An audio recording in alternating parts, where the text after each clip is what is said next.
ہمارے ہاں یہ ہوتا ہے کہ ہم پہلے تو یہ پہچان ہی نہیں پاتے کہ اللہ تعالیٰ نے ہمیں کتنی خوبیوں کتنی صلاحیتوں کے ساتھ نوازا ہے، پہچان نہیں پاتے، غور نہیں کرتے۔ لَقَدْ خَلَقْنَا الْإِنسَانَ فِي أَحْسَنِ تَقْوِيمٍ، اللہ نے بڑی بہترین ساخت پر خوبصورت ترین انسان پیدا کی، لوگوں کو صلاحیتیں دی اللہ تعالیٰ نے۔ جو آدمی اپنی چالاکی کے ساتھ، تیزی کے ساتھ اور اپنی گفتگو کے فن کے ساتھ کسی آدمی کو معاذ اللہ دھوکہ دے لیتا ہے اور سیانے لوگوں کو لوگ پریشان کر دیتے ہیں، تو آپ غور فرمائیں، صلاحیت تو اس کے اندر تھی نا، لیکن اس نے غلط جگہ استعمال کی۔ اگر اپنی انہی صلاحیتوں کا وہ صحیح استعمال کرتا تو اللہ تعالیٰ اس سے بہت سارے خیر کے کام لے لیتا۔ پہلے تو ہم پہچانتے نہیں، غور نہیں کرتے۔ وہ جو کہا گیا تھا نا، من عرف نفسہ فقد عرف ربہ، کہ جو اپنے آپ کو پہچان گیا وہی تو اللہ تعالیٰ کو پہچان گیا۔ اپنی صلاحیت پر غور کیا جائے کہ ہم کیا کر سکتے ہیں، کون سی خدمت ہے جو اللہ تبارک و تعالیٰ اپنا فضل کرے تو ہم وہ سر انجام دے سکتے ہیں۔ وہ کوئی بھی ہو، ایک بی بی مسجد نبوی شریف میں جھاڑو دیتی تھی، اس کا انتقال ہو گیا، صحابہ نے حضور کی تکلیف کے پیش نظر اطلاع نہ دی کہ محبوب کو تکلیف دینا مناسب نہیں ہوا۔ محبوب نے قبر پہ کھڑے ہو کے فرمایا، صفیں بناؤ، میں دوبارہ جنازہ پڑھاؤں گا۔ کوئی کام تو کیا نا زندگی میں، کوئی ڈیوٹی تو کی نا۔ ایک تو ہم اپنی صلاحیت کو دیکھو، کسی نے کہا تھا کہ میں کسی شخص سے بیزار نہیں ہو سکتا کیونکہ ایک ذرہ بھی تو بیکار نہیں ہو سکتا۔ ایک تو اپنے آپ کو بیکار نہ سمجھے۔ ہمارے ہاں لوگ کمزور پڑ جاتے ہیں، میں غریب آدمی ہوں، میں پیچھے رہتا ہوں، میری کون سی فوٹو آتی ہے، میں کون سا چار لوگوں میں پہچانا جاتا ہوں، پیسے میرے پاس۔ یہ کمزوریاں ہیں، یہ خود اعتمادی کو ختم کرتی ہیں۔ اپنی صلاحیت کو پہچانا جائے، غور کیا جائے کہ ہم کیا ڈیوٹی زندگی میں کر سکتے ہیں، اس پر توجہ دی جائے۔ اور پھر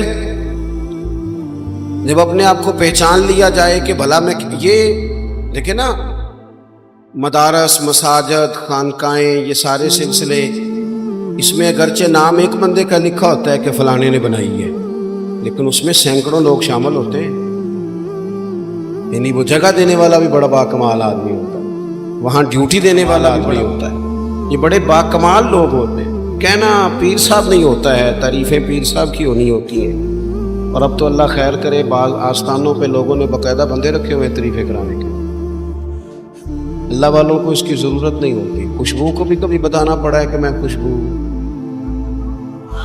خوشبو بتایا نہیں کرتی، خوشبو تو آیا کرتی ہے۔ تو یہ نام تو قبلہ پیر صاحب کا ہی آئے گا، انہی کا ذکر آئے گا، چلے اچھے لوگ ہیں، آنا بھی چاہیے، لیکن بڑی خدمات ہوتی ہیں ان لوگوں کی جو آستانوں پہ ڈیوٹیاں کرتے ہیں، جو پیر صاحب کے آنے والے مہمانوں کی خدمت کرتے ہیں، جو وہاں رات کو دیکھتے ہیں، جو وہاں ڈیوٹی کرتے ہیں۔ اگر یہ سارے لوگ نہ ملے تو کام ہوتا نہیں۔ تو ایک تو دیکھیں کہ صلاحیت کیا ہے۔ دوسری بات یہ کہ جب پتہ چل جائے تو پھر وقت کو بیکار ضائع نہ کریں۔ رب کے بندوں میں اور عام بندوں میں فرق کیا ہوتا ہے؟ عام لوگ وقت ضائع کرتے ہیں، رب کے بندے اپنے وقت کو قیمتی بنا کے رب رسول کو راضی کر لیتے ہیں۔ ہمارے اوقات ضائع ہوتے ہیں۔ ڈھیر سارے لوگ ہیں، وہ کہتے ہیں میں بور ہوں، تو میں اکثر کہتا ہوں کہ بور ہونے کے لیے بھی تو ٹائم چاہیے نا۔ ہمیں تو ٹائم ہی نہیں ملتا، بھلا کس وقت بور ہو، ٹائم ہی نہیں ملتا۔ وہ جناب آپ پوچھیں کسی آدمی سے کہ یہاں کیوں کھڑے ہو، کہتے ہیں میں ٹائم پاس کر رہا ہوں۔ میرا کئی دفعہ دل کرتا ہے پوچھنے کو کہ آج آپ نے ایک سپارہ قرآن پاک کا پڑھا ہے؟ محبوب تو پوچھتے تھے نا صحابہ سے صبح کہ آج کسی نے جنازہ پڑھا ہے، مسکین کو کھانا کھلایا ہے، آج فلاں آدمی نے کوئی نیکی کی، محبوب سوال کرتے تھے۔ تو ٹائم پاس کر رہا ہوں جی، بھی اتنا ٹائم آیا کہاں سے جسے پاس کرنا پڑا؟ بعضوں کا 1 منٹ ٹھہرنا میں آیا، او بھئی 1 منٹ میں 3 دفعہ سورۃ اخلاص پڑھی جا سکتی ہے اور پورا قرآن پاک پڑھنے کا ثواب ہے۔ آپ نے 1 منٹ کو ایسے سمجھ لیا ہے وقت کا ضیاع۔ یہ بہت سارے لوگ ہیں جو تبصرے کرتے، فارغ ہیں، کام کوئی نہیں، اس پر بھی تبصرہ، اس پر بھی تبصرہ، اس کی بھی بات کرو۔ بھئی اتنا تو ٹائم ہی نہیں ہے کہ آپ اس کی بات کریں، اتنا کہاں سے وقت آیا؟ نبی پاک علیہ الصلوۃ والسلام نے فرمایا، جیسے فرمایا جب صبح سورج طلوع ہوتا ہے تو دن جب چڑھتا ہے تو دن اعلان کرتا ہے، وہ دن اعلان کرتا ہے کہ لوگوں میں آج آیا ہوں، آج کے بعد دوبارہ نہیں آؤں۔ اگر جو کام تم نے کرنا ہے وہ آج کر لو، میں آج آیا ہوں، آج کے بعد دوبارہ۔ آج 10 ستمبر کو جس بندے نے سارا دن قرآن پاک نہیں نہ کھولا، یہ اس سال کا 10 ستمبر اسے دوبارہ نہیں ملے گا زندگی۔ جس نے آج صبح سے ایک دفعہ بھی، میں اکثر کہتا ہوں نبی پاک علیہ السلام نے سارے دن اور ساری راتیں امت کو یاد کیا اور سارا دن ہی گزر گیا، امت نے ایک بار بھی درود و سلام نہیں کرا۔ سارا دن ہم نے بہت ساری خیر کر سکتے تھے، اچھا مشورہ دے سکتے تھے، کوئی بات سیکھ سکتے تھے، لیکن وقت ضائع کرتے۔ اپنے اوقات کو مرتب کریں۔ ہمارے بزرگوں کے ٹائم مرتب تھے، طے تھے۔ امام بخاری اگر ہماری طرح ہوتے تو قرآن مجید کے بعد ایک صحیح ترین کتاب ہمیں دے پاتے۔ امام مسلم کا بھی اگر وہی حال ہوتا جو آج ہمارا ہے، ڈھیروں لوگ ہیں جنہوں نے مسلم شریف کو پڑھا نہیں، اور انہوں نے کتنی محنت کر کے احادیث پر گفتگو کر فرق نکال کے کہ یہ حسن ہے، یہ ضعیف ہے، یہ صحیح ہے، یہ متواتر ہے، انہوں نے ہمارے سامنے رکھی۔ اعلیٰ حضرت فاضل بریلوی نے 1000 کتاب لکھی ہے۔ کتنی؟ اور کتاب ایسی نہیں کہ وہ مطلب کانٹ چھانٹ کی کتاب بنا لی ہو، وہ جس سمت آ گئے ہیں سکے بٹھا دیے ہیں۔ کام ان لوگوں کا مرتب تھا، ان کے وقت میں برکت تھی۔ حضرت عمر بن عبدالعزیز رحمۃ اللہ علیہ سے ایک دن ان کے خادم سے آپ نے کوئی کام کہا تو کہنے لگا حضور یہ کام کل کر لیں گے۔ تو آپ فرمانے لگے یہ کام اگر کل کریں گے تو جو کام کل کرنے ہیں وہ کب کریں گے؟ ہمارے ڈھیر سارے لوگ ہیں جنہوں نے ابھی تک طے ہی نہیں کیا۔ آپ نماز نہیں پڑھتے، کہتے بس میں حج کا رہا ہوں، شروع کرنی ہے۔ تو اگر حج پہ نہ جا سکے خدا نخواستہ، اللہ معاف کرے، تو پھر نماز پڑھنی نہیں ساری عمر۔ میں وہ بچوں کی شادی کر لوں پھر میں ٹھیک ہی ہوں۔ تو اگر ایسا وقت آیا ہی نہ، خدا نہ کرے، تو پھر کیا پڑھنی نہیں؟ میں بہت سارے لوگوں سے کہتا ہوں داڑھی شیف رکھ لو، کہتے میں آج نیک نہیں۔ تو میں نے کہا داڑھی کی قسم ہی اٹھانی تھی، بس نیک ہونا تو رکھنی ہے، روٹی کی اٹھاؤ نا، کہ جب تک نیک نہیں ہونا کہانی نہیں۔ یہ کرو نا بات، باقی سارے کام چل رہے ہیں، آپ کسی کو توجہ دلائیں، بلکہ بعد میں چھوٹی رکھی بھی ہوتی ہے۔ تو میں کہتا ہوں چھوٹی والے کو بھی تو لوگ مولوی کہتے ہیں، تو اسے پوری کر۔ اپنی مرضی کی کیوں رکھتا ہے؟ رب رسول کی مرضی کے آدمی۔ کام جو کرنا ہے اسے شروع کیا جائے، جو ڈیوٹی کرنی ہے اسے ہمارے ملک میں رواج بنا دیا گیا ہے۔ کام نہ کرو ویسے کرو، کام نہ کرو کیچڑ اچھالو۔ یہ دیکھو نا کتنی تکلیف ہے سیلاب والوں کو، کتنی تکلیف ہے۔ ہمارے وہاں دوست موجود ہیں، اپنی ہمت کے مطابق کام کر رہے ہیں، میں خود بھی وہاں حاضر ہوا تھا۔ اب وہ کہتے ہیں کہ جلدی امراض ہونے لگے۔ ایک طرف وہ بندہ ہے جو نخرہ کر رہا ہے کہ یہ روٹی میں نے نہیں کھانی، یہ سالن لے جاؤ، اور دوسری طرف ماں کے کہتی ہے کہ صرف میرے بچے کو زخم ہو گئے ہیں، کیڑے کھڑے ہیں پانی میں، جلدیں پھٹنے لگی، صرف دوائی چاہیے۔ تو کیا رب کریم نے حساب نہیں لینا؟ چلے مہربانی کرتے، وزیروں نے تو نہیں جانا، دورہ کر آتے، تھوڑی سی توجہ کر لیتے۔ کیا یہ محبوب پاک کو راضی کرنے کا طریقہ نہیں؟ کیا حضور نے فرمایا نہیں جو میری امت سے محبت کی جس نے اسی نے مجھ سے محبت کی؟ کیا فرمایا نہیں جب میری امتی کو تکلیف ہوتی ہے تو مجھے تکلیف ہوتی ہے؟ یہ کام نہیں خیر کا؟ خدا کے بندے تو ہیں ہزاروں، بنوں میں پھرتے ہیں مارے مارے، میں اس کا بندہ بنوں گا جس کو خدا کے بندوں سے پیار ہوگا۔ اپنے اوقات کو مرتب کریں۔ ہمارے ہاں مزاج نہیں کام، یہ دیکھیں نا جلسے ہو رہے ہیں، آ رہا ہے فلانا، جا رہا ہے، یہ ہو رہا ہے، اور سب سیاسی جماعتیں اللہ ماشاءاللہ جتنے خرچے یہ ان کاموں پہ کرتے ہیں نا، اس سے آدھے خرچے اگر کریں۔ آپ گاڑیاں سجا رہے ہیں، فلان ہو رہا ہے، بازاروں نکلی ہوئی ہیں، فلاں کام ہو رہا ہے، اور دوسری طرف حال یہ ہے کہ لوگ چار پہیاں کھڑی کر کے ان کے اوپر چادریں ڈال کے اپنی بیٹیوں کو چھپائے بیٹھے، نہ ادھر ادھر کی تو بات کر، یہ بتا کہ قافلہ کیوں لٹا، مجھے رہزنوں سے غرض نہیں، تیری رہبری کا سوال ہے۔ تھوڑا سا توجہ دینے کی ضرورت ہے کہ ہم ترجیحات ہماری کیا ہیں، ہم اصل میں کرنا کیا چاہ رہے ہیں، ہمارا رستہ اور سفر کیا ہے علاقے میں نا۔ بلکہ یہ مین پور جب ایک دفعہ تاریخ بتاتی ہے کہ سارا کسی حادثے سے ٹوٹ گیا تھا، تو ایک آفیسر کہتے ہیں میری یہاں ڈیوٹی تھی، کیونکہ شہر سارا ہی ایک دفعہ الٹ پلٹ ہو گیا تھا، تباہ ہو گیا تھا۔ تو میں نے دیکھا ایک بوڑھا شخص اور اس کی بیوی 2 بوریاں گدے پہ رکھے ہوئے آ رہے ہیں۔ میں نے آگے بڑھ کے سلام لی، بابا جی کدھر جا رہے ہو؟ کہنے لگے پوچھنا تھا وہ بیت المال کا دفتر کہاں ہے، کہاں جہاں خزانہ جمع کرایا جا رہا ہے؟ تو میں نے کہا بابا جی میں ہی ہوں دفتر کا آفیسر، آپ نے کیا جمع کرانا ہے؟ تو کہنے لگے میں نے اور میری بیوی نے کانپتے اور بوڑھے ہاتھوں سے محنت کر کے یہ کچھ سونا چاندی ملبے کے نیکی سے نکالا ہے، بیت المال میں جمع کرانا ہے۔ میں نے کہا بابا سارے لوگ گھر لے جاتے ہیں، آپ بیت المال میں لے آئے؟ کہنے لگے پتر شہر سارا ٹوٹ گیا، یہاں ہمارے بزرگوں کی قبریں ہیں، ہم تعاون کرنا چاہتے ہیں ہمارا شہر پھر سے آباد ہو جائے، شہر آباد ہوں گے تو گھر بھی انشاءاللہ بانی جائیں۔ وطن جب رہتے ہیں نا تو پھر سارے کام ہی چلتے رہتے ہیں، لیکن آپ پرواہ ہی نہ کریں وقت کو ضائع، اب ہاس میں ٹائم ضائع کریں کوئی معنی نہیں۔ آپ دیکھیں نا نبی پاک صلی اللہ تعالیٰ علیہ وسلم نے فرمایا وہ بہترین مسلمان ہے جو لا یعنی باتیں چھوڑ دیں، بے مقصد باتیں زندگی میں چھوڑ دیں، بس با مقصد باوقار پتے کی بات زندگی میں کریں، وقت کو ضائع نہ کریں۔ اور جن لوگوں نے اپنا وقت مرتب کیا، کام کیا، ڈیوٹی کی زندگی میں، حضرت عمر بن عبدالعزیز کی عمر 39 سال ہوئی ہے، پوری 40 نہیں، کتنی بولیے؟ 39 سال کی عمر میں یہ بندے نے روز قرآن پاک بھی پڑھا، درود پاک بھی پڑھا۔ اس شخص نے امت کو عدل و انصاف سے بھی بھرا، مساجد بھی بنائی، انہوں نے مدارس بھی قائم کیے، خدمتیں بھی کی، عمر 39 سال پائی، لے سجنا سا توڑ ہی نبھائی، جان بھی دیتی تیرا تیرے، ہم نے تو طے ہی نہیں کیا آج تک۔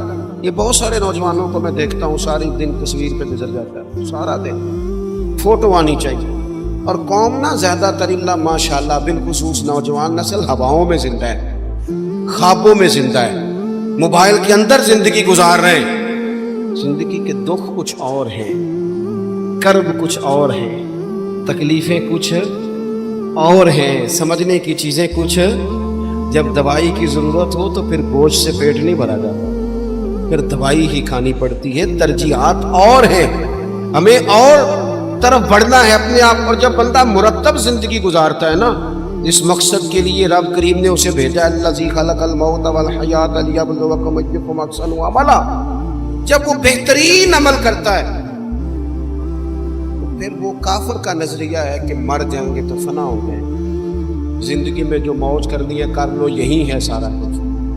مومن کو تو بتایا گیا ہے کہ تو یہاں قیدی ہے، تیری یہاں زندگی رب چاہی گزار، دنیا میں اللہ رسول کی مرضی پہ چل، قیامت کے دن اللہ تبارک و تعالی جنت میں تجھے ساری نعمتیں عطا فرما دے گا۔